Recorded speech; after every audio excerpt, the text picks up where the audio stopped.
So I had meant to post this video a long time ago, but honestly, I've just been so busy with life events, with school, going back to work. So I've been putting it off, and I've been putting it off way too much. I have motivated myself this morning to sit down and get ready while I kind of chit chat about everything that happened while I was in the UK. I posted my vlog about being in London a few weeks ago. So I just got all my footage from Scotland. And like I said before, I was not very good at recording horizontal footage. So I'm sorry in advance. A lot of it is kind of chopped together from vertical footage, but I got better at recording some horizontal footage. So hopefully this vlog is a lot more digestible than the last one, but without further ado, let's get into it. So I'm going to be doing my makeup with this PR box I got from L'Oreal Paris. So let's open this up. I actually shared it on my story the other day. But yeah, it's been so long since I've actually posted like a sit down video and or a vlog. So I thought the perfect thing to do while I show you guys everything that I did in Scotland was also get ready and kind of chit chat a little bit. I do feel so incredibly lucky to have had the experiences I did this summer. So I obviously want to share everything with you guys. But let's start by doing some makeup. Firstly, they sent me the infallible Skin Ink Foundation and Concealer 2-in-1 Hybrid. Then underneath this, there's also some brow stuff. So I guess we'll start out where I left off. Basically in the last vlog, I ended train, or at least at the train station, and we were going from London to Scotland. So Scotland was actually me and Steve's first like big trip together. It was so much fun, and everything that we did are definitely things I would do again and highly recommend to anybody going to Scotland or planning to go to Scotland for any kind of vacation, because the things that we did were really inexpensive. They were affordable, like I just said.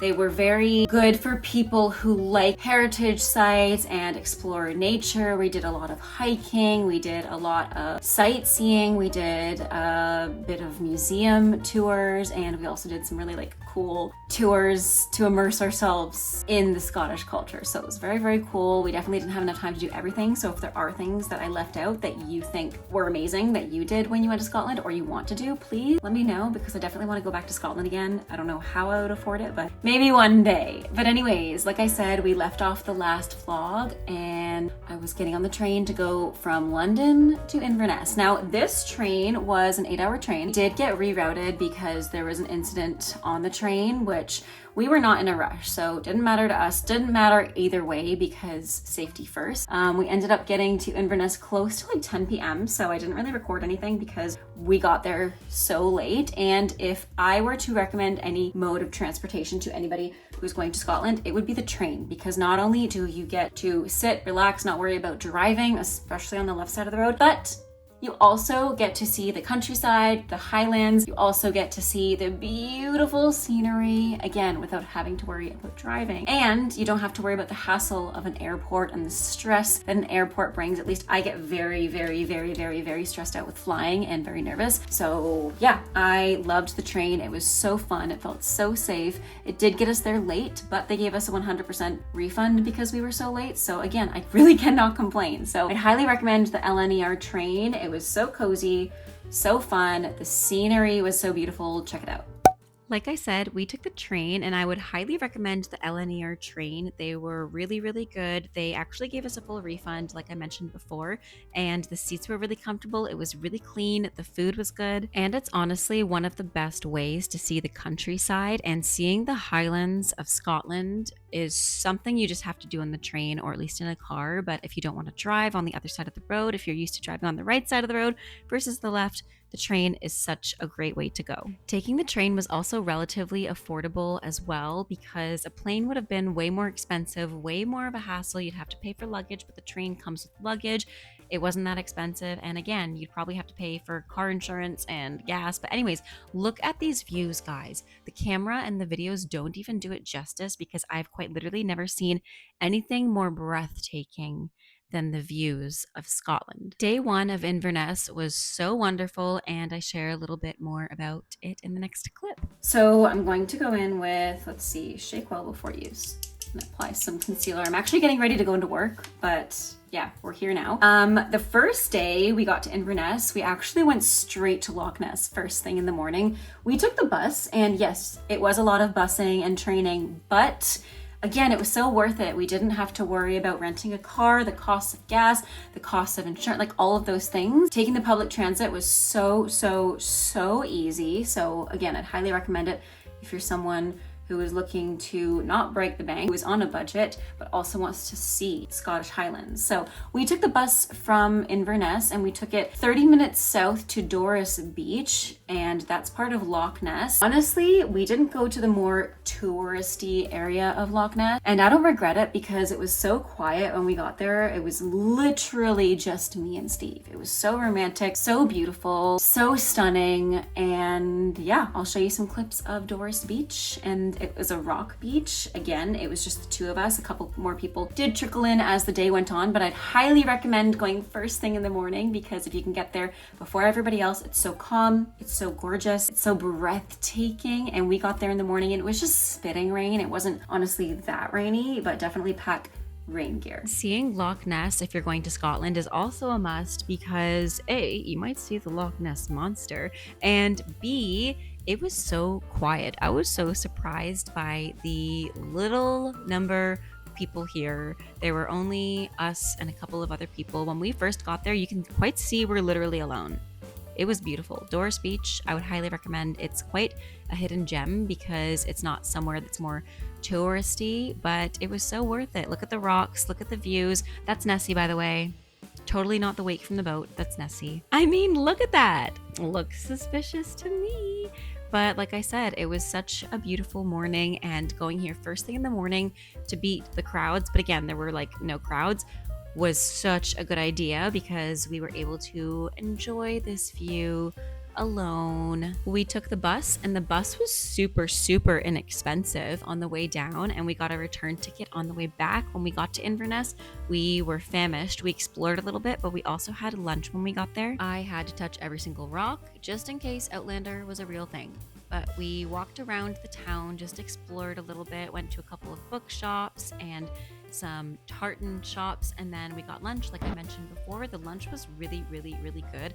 I guess it was kind of dinner because we ended up getting it closer to like 3 o'clock, but regardless, it was so delicious. The food in Scotland was so clean. You could really tell the difference between Scotland and North America in terms of the food. Yes, things were more expensive in London. Scotland was generally inexpensive, if I'm being honest. We actually picked up a couple of groceries this night as well, and we didn't break the bank. We spent maybe £40, not even, on a lot of groceries, including like organic nuts and pasta sauce. That's besides the point. We went to Leakey's bookshop after grabbing some lunch, and I saw this on TikTok. I knew I had to go to this bookstore because look at how majestical it looks. If you're planning a trip to the UK and you are a book lover, you will love your life because there is so much to enjoy if you love books. After exploring a little bit more in Inverness, we ended up taking the train the following day to actually go down to Edinburgh. And again, the train was super calm, super nice. We took the LNER. Once again, I'd highly recommend it. Now, I would have loved to stay more to explore more of Loch Ness, so I'll definitely have to go back to see the castle side of Loch Ness. We saw the opposite side where the beach was. So we did that in 3 days. We arrived Sunday late at night, had the whole Monday to explore, and then we left the following Tuesday morning to arrive in Edinburgh. I definitely would have planned for more time in Inverness in hindsight, but we only had 5 days to explore Scotland. So we only spent about 1 day in Inverness. We arrived there, I think, the Sunday night.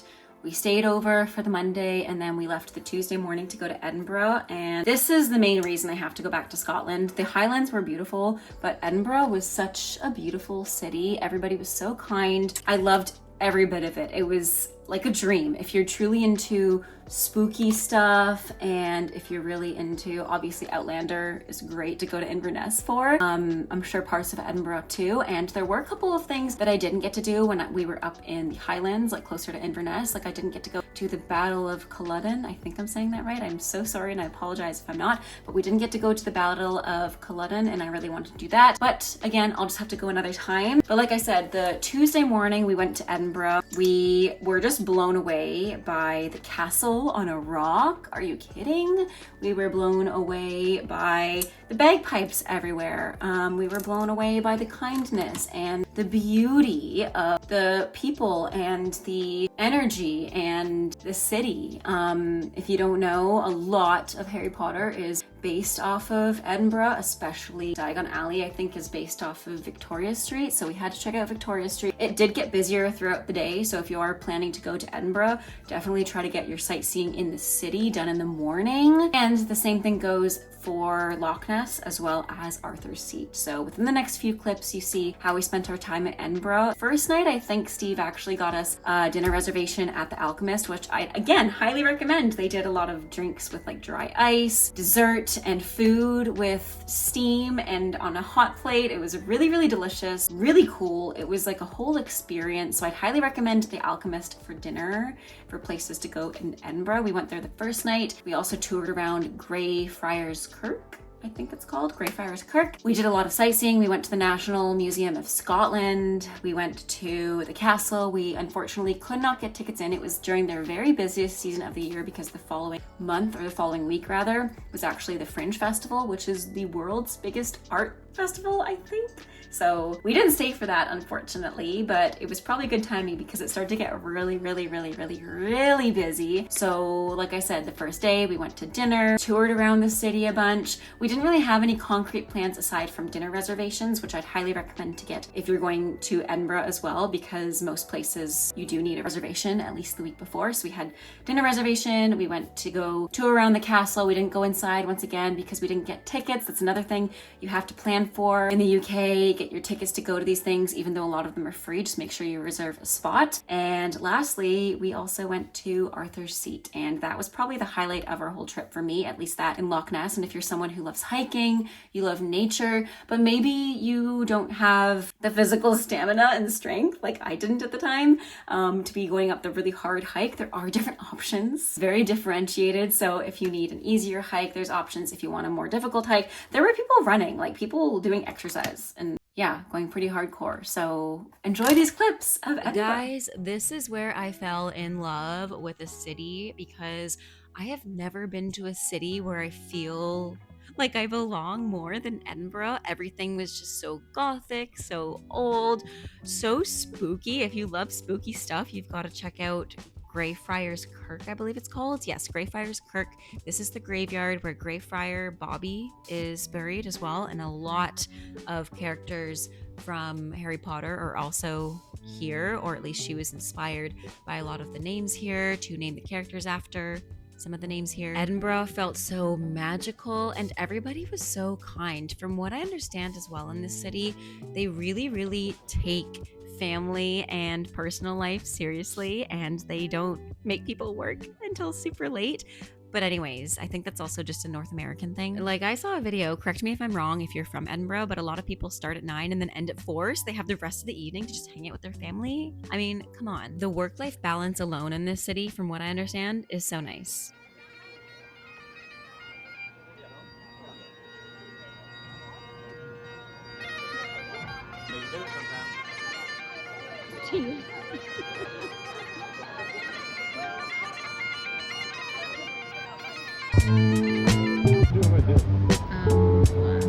If I jump from here to there, do you think I'd make it?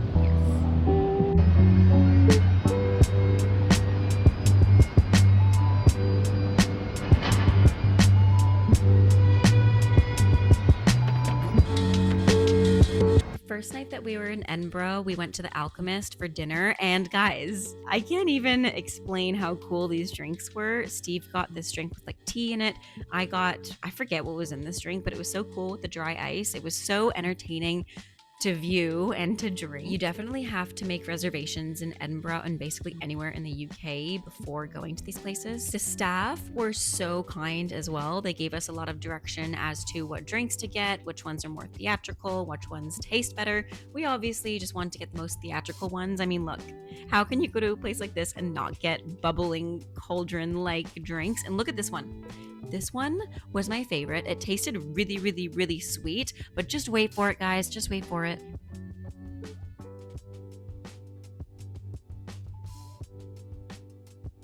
Are you kidding? A bubble.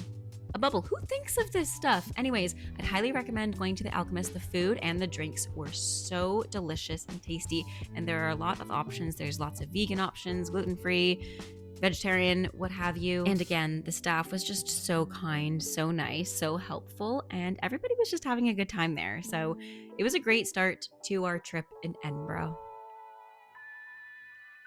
Another thing I would highly recommend is booking a tour, especially a spooky tour. We did a less spooky one. We went to the vaults, which was still honestly really spooky, but it wasn't one where like people jump out at you or they tell like super scary ghost stories. They saved those for the evening ones. So we did one in the morning. We went to the vaults of Edinburgh, which is so interesting and honestly relatively new history. Basically, Edinburgh is situated on a ton of these vaults, like hundreds of them, and they were only rediscovered pretty recently in the last century, I think even within the 80s or 90s. So I'll put some links in my description box so you can read more about the vaults, because it was a really interesting part of the history that I had no idea about, and it was really eerie to hear some of these stories that happened in these vaults. Another fun fact is that a lot of museums in the UK are free. So we ended up going to the National Museum of Scotland and enjoy these clips because the architecture within this building was really interesting. Obviously, the content in the building was super, super interesting, but we just had a really good time at the National Museum of Scotland.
To conclude our second day in Edinburgh, we went to a Harry Potter themed escape room. We made it, guys, thankfully.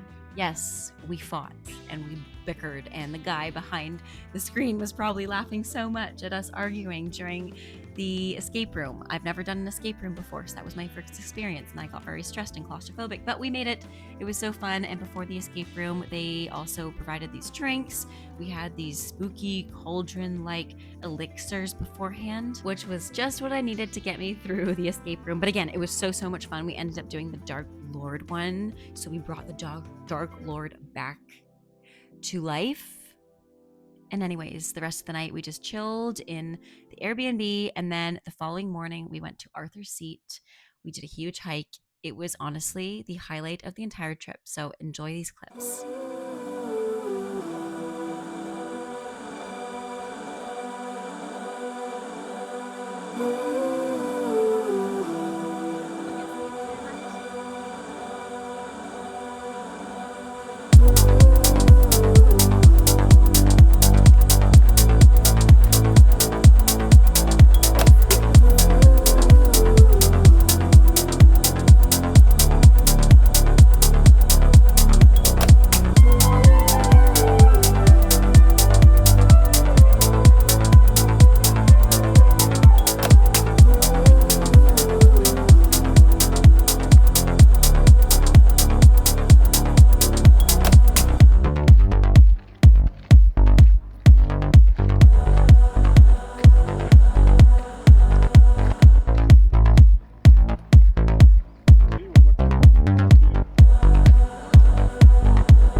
Another part that I would really recommend seeing is Holyrood Palace. I think that was really interesting to see, especially because I really love reading about the Tudor period and Mary Queen of Scots' time. So that was really interesting to see her living quarters. But I also highly recommend seeing Holyroodhouse if you have time when you're in Edinburgh. If you can't see the castle, because you get to see a lot of the history there as well. And the tour was really, really, really interesting. They give you basically like an iPhone, and then they also give you like a headset, and you can go through each and every room. It was so organized. It was also very inexpensive compared to a lot of tours and event things that you can do in Canada that are very touristy. So this was also something I'd highly recommend if you want to step into history a little bit and to learn about Scottish and British history. Seeing Holyrood Palace was very interesting, and listening to the tour, the guided tour through the headphones, was really helpful because honestly, I didn't pay a lot of attention in history. We also didn't learn this kind of stuff in history, so it was very interesting for me to learn. I like this part of history. I like to learn this part of history. So I recommend it to someone who definitely wants to learn more about it, but also it was not busy at all, which was very nice because a lot of the other touristy places like Buckingham Palace was impossibly busy, and the Tower of London seemed very, very busy as well. So Holyrood Palace was not that busy. We had a delicious lunch there before going in, and it is still an active like royal site. It's part of the Royal Trust and they still use it. So there's a lot of parts that you can't record. I couldn't record anything on the inside, but you could record the gardens and you could also record the chapel. And yeah, so enjoy these clips. So I've got haggis, a vegetarian one, and a carrot cake, shortbread, and some coffee at Holyroodhouse.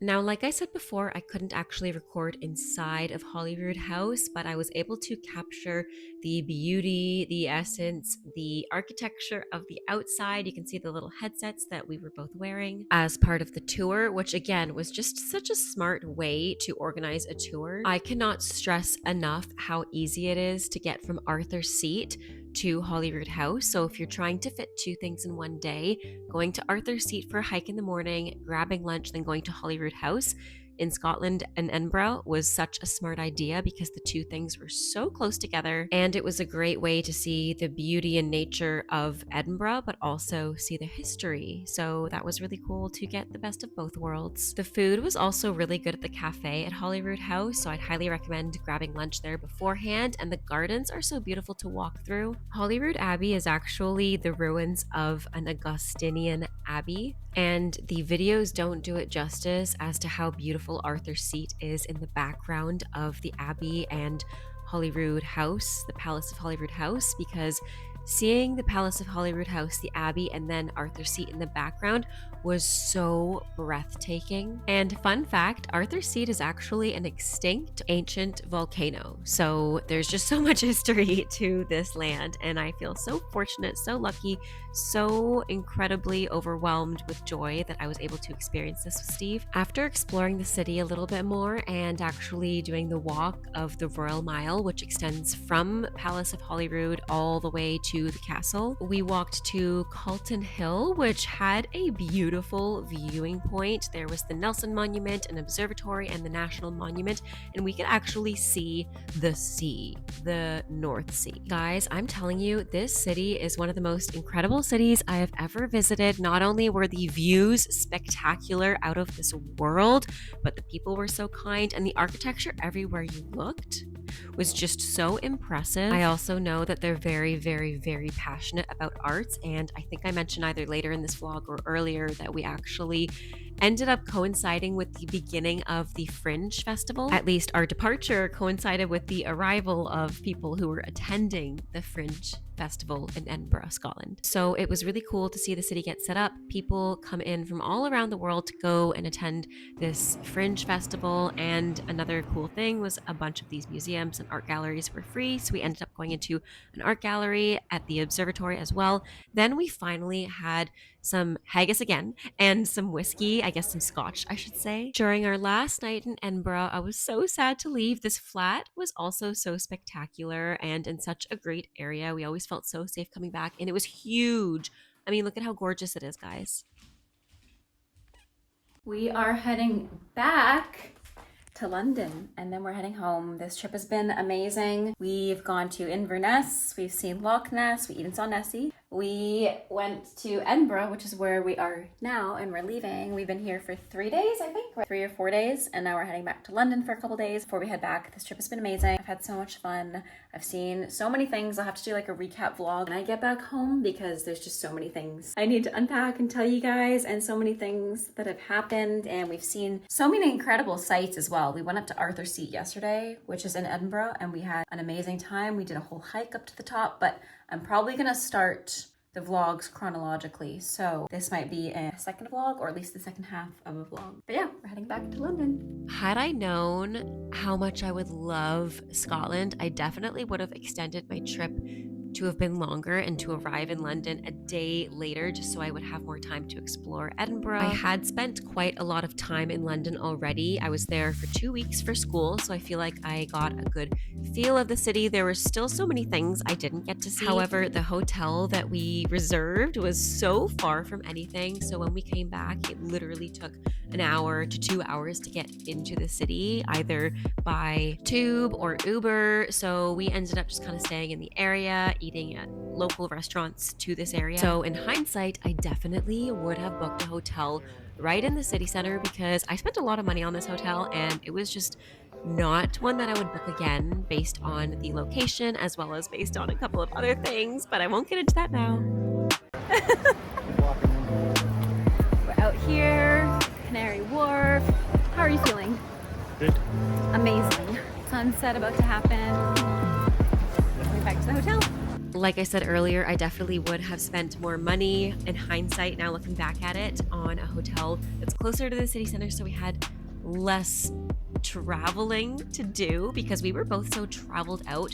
The last thing that we wanted to do was either hop in an Uber or hop on the tube again. And honestly, Ubers in London were so expensive, it wasn't even worth it. We would have saved so much money had we gotten a hotel closer to town rather than spending money, even on the airport Uber. But I guess, like they say, you live and you learn. That being said, guys, I hope you enjoyed this vlog, and I'm so sorry it took so long to get out.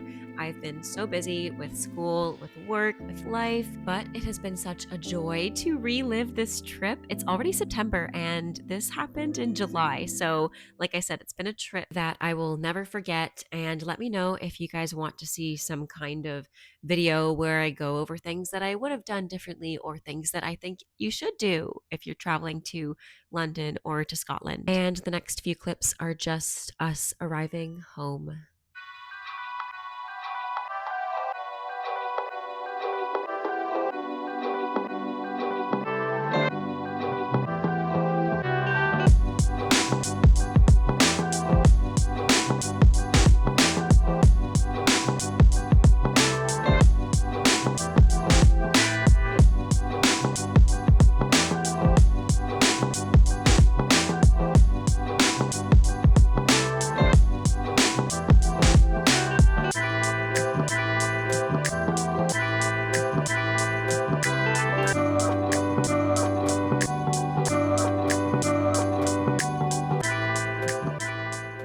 Hope you guys enjoyed this vlog. Let me know what you want to see next. I'm going to close out